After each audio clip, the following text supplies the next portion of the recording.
جو ملک کی حالت ہو چکی ہے، کیا یہ اچھی؟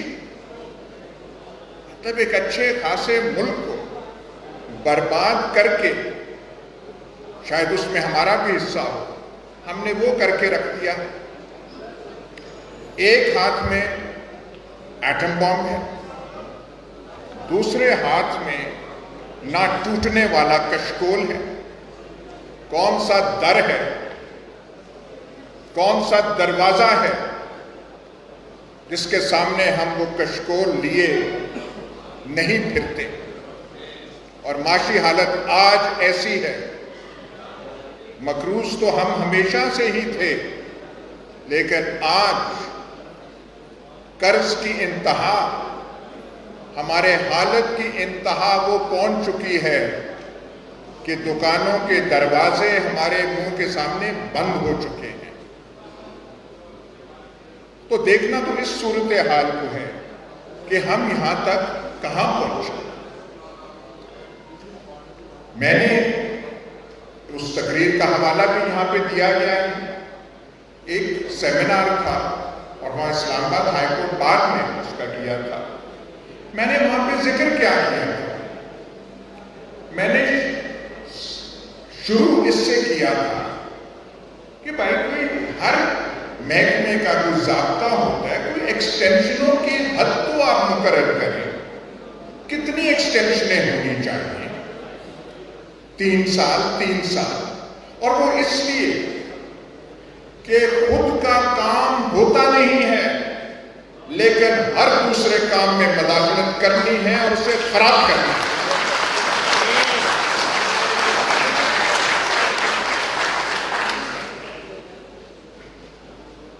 کون سا شعبہ ہے پاکستان کا جس میں آپ کی مداخلت نہیں رہی؟ کون سا شعبہ ہے؟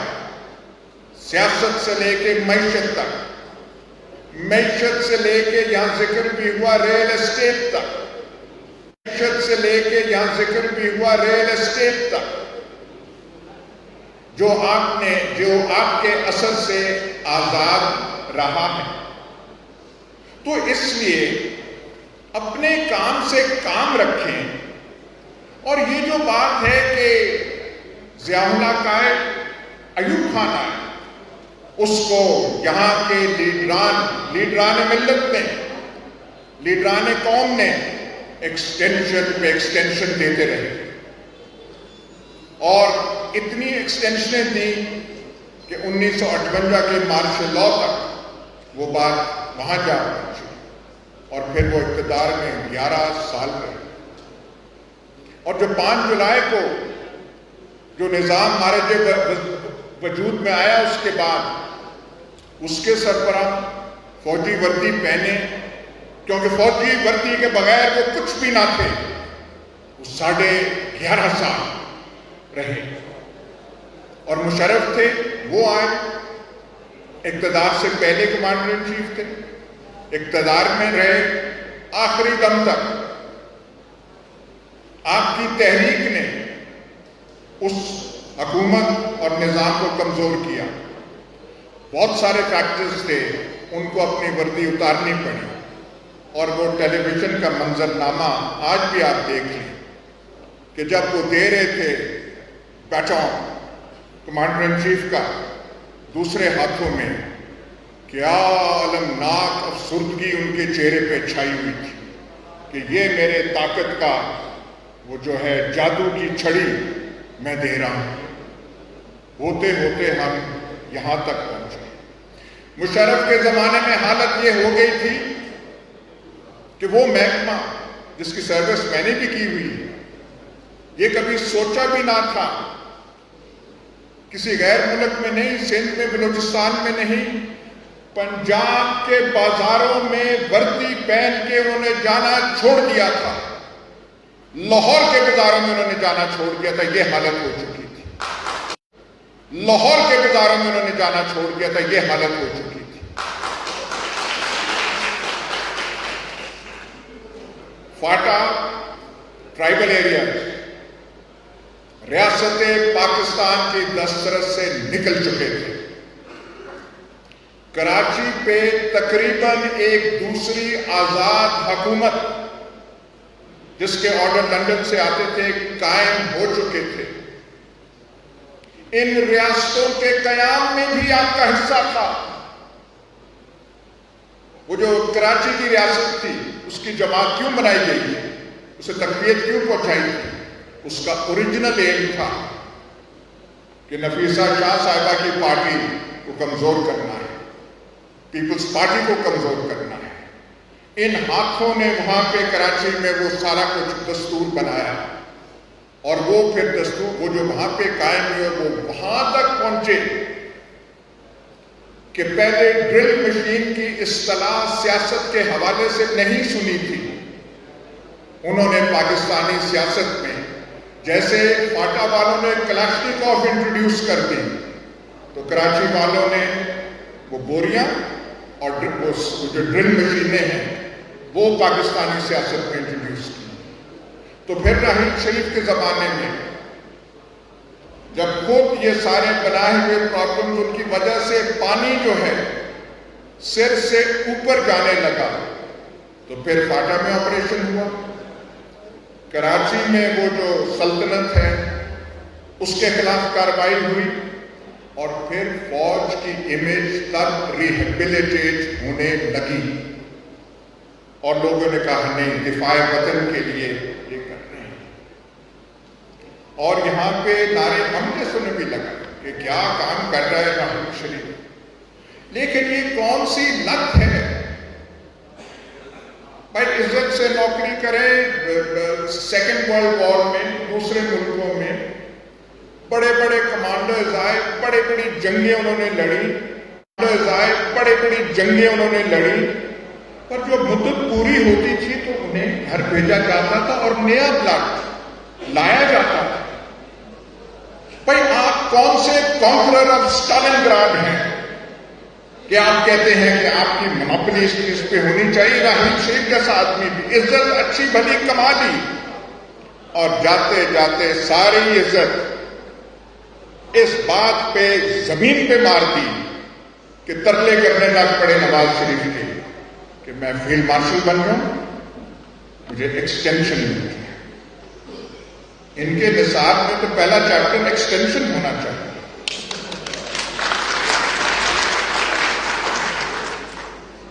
اچھا یہ صاحب آئے 6 سال.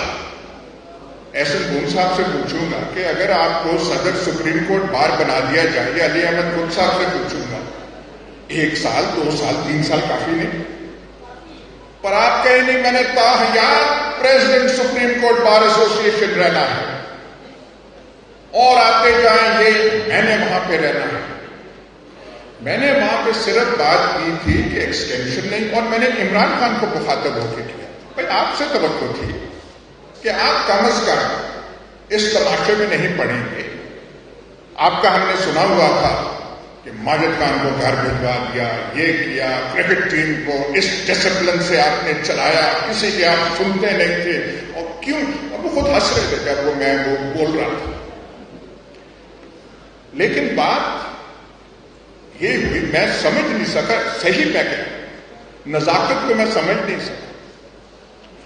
اور یہ جو اسلام آباد والی, یہ میں اجازت چاہوں گا کہ یہ ڈیٹیلز کو میں شیئر آپ سے کر لوں, میں زیادہ ٹائم نہیں لینا چاہتا. اس اسلام آباد فنکشن سے پہلے کچھ 4-5 روز پہلے, زیادہ نہیں, مجھے ایک صاحب کی کال آئی. انہوں نے اپنا تعارف کرایا. پہلے انہوں نے میسج کیا کہ ملنا چاہتے ہیں, پھر انہوں نے کہا جی ہم محکمہ زراعت محکمہ زراعت سے ہمارا تعلق ہے, محکمہ آبپاشی سے ہمارا تعلق ہے. اچھا محکمہ یہاں پہ محکمہ زراعت کا جو دفتر ہے وہ تو زو کے پاس ہے. تو مجھ سے پوچھتے ہیں کہ آپ کیا ڈیفنس میں رہتے ہیں؟ میں نے کہا کہ میں غریب کہاں ڈیفنس میں رہوں گا, میں تو آواری میں یہاں پہ کیا. وہ جی وہ تو ہمارے دفتر کے پاس ہے. میں نے کہا آئیے, چائے وغیرہ ان کو پیش کی. گفتگو جب ہوتی رہی, شروع ہوئی کہ جی میں آپ سب کو کب سے پڑھ رہا ہوں, یہ کر رہا ہوں, وہ کر رہا ہوں. اب میں ویٹ کر رہا تھا کہ مدعا تو اپنی بیان کریں کہ آئے کیوں، تشریف کیوں نہ آئے. تو وہ صاحب جنہوں نے اپنا نام واصف بتایا، اور یقیناً ایک اہل ثقافت والے صحیح نام نہیں بتاتے، ایک محکمہ زراعت والے نہیں بتاتے.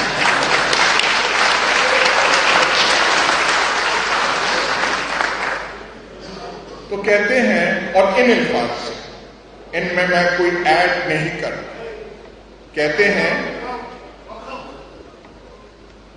ہیں سر آپ سے ایک بات کہنی ہے، ریکویسٹ نہیں کرنی، آپ سے ایک بات کہنی ہے. میں نے کہا فرمائیے.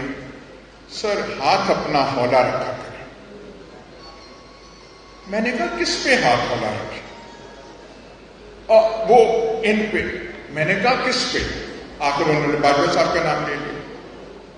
میں نے کہا بھی ہمارا باجوہ صاحب سے کیا تعلق ہے؟ ہم اپنا لکھتے ہیں، بولتے ہیں، تو پروگرام ٹی وی میں کر دیتے ہیں، ڈائریکٹ نام تک نہیں کبھی لیا. یہاں بھی نام لے رہے ہیں کیونکہ آپ کی فوج یہاں پہ بیٹھی ہوئی ہے تو لے رہے ہیں.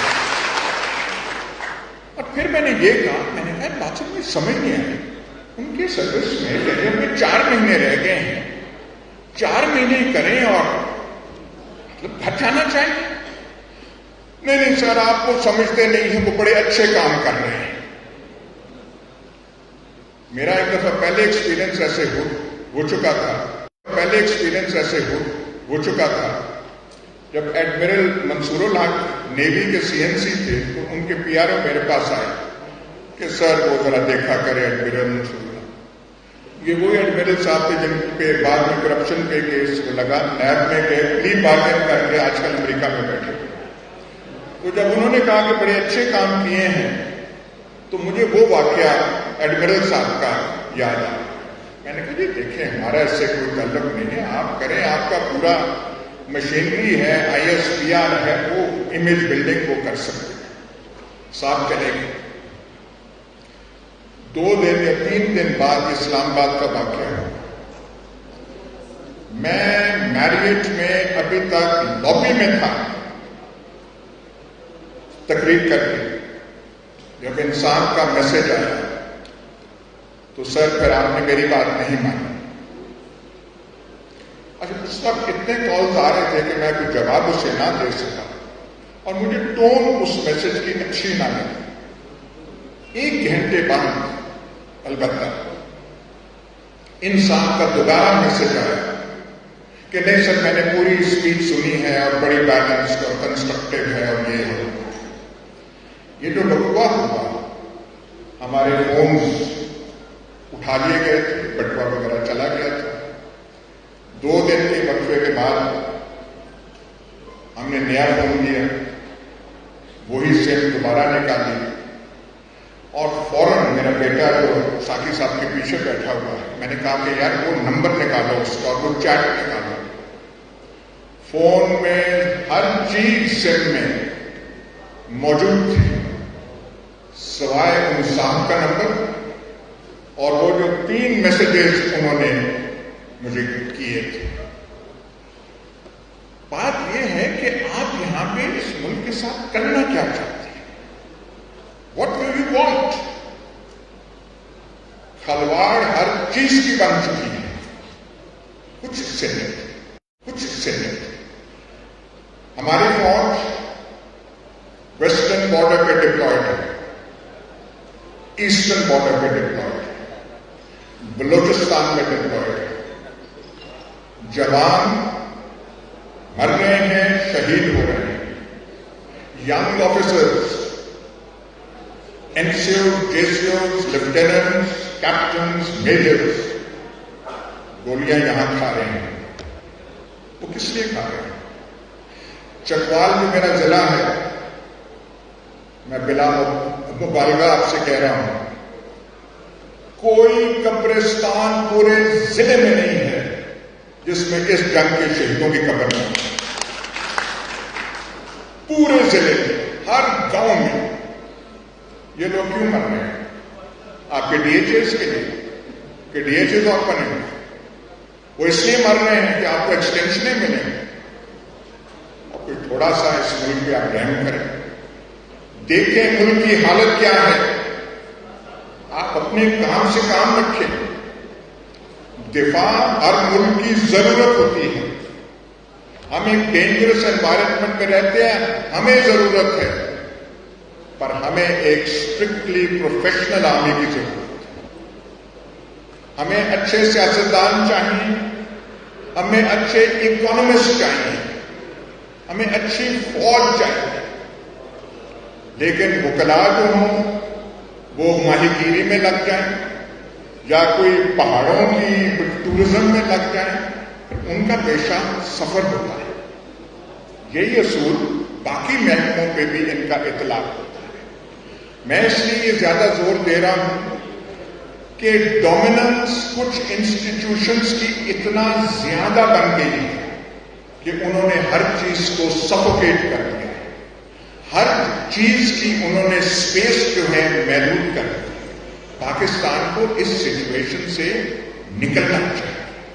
ہمیں ایک نئے آغاز کی ابتدا کرنی چاہیے. آغاز کی ابتدا کرنی چاہیے. جو ماضی میں ہو گیا, ہم نے ایک اچھے بھلے ملک کا ہم نے حلیہ بگاڑ کے رکھ دیا. اور میں صرف ایک گزارش آخر میں کرتا ہوں کہ جس شکل کی ریاست پاکستان بنی ہے, 800 سالہ مسلمان تاریخ میں جو سلطنتیں بشمول مغل سلطنت ہندوستان میں رہی, یہ ریاست میں جو کچھ آپ نے کر دیا یہ مطابقت کسی مسلمان ریاست سے نہیں. یہ جو انٹالرنس, اتنے محدود ذہن, کلوز تھنکنگ جو یہاں پہ ہم نے پیدا کر دی ہے, کوئی مسلم سلطنت اس کی ایسی نہ تھی. انلائٹنڈ ٹالرنٹ, انہوں نے ہر طبقے کو ہندوستان میں چلانا تھا. خود باہر سے آئے تھے لیکن یہاں کے رہنے والوں کو بھی شامل کرنا تھا. ان کی اپروچ بالکل بہت تھی.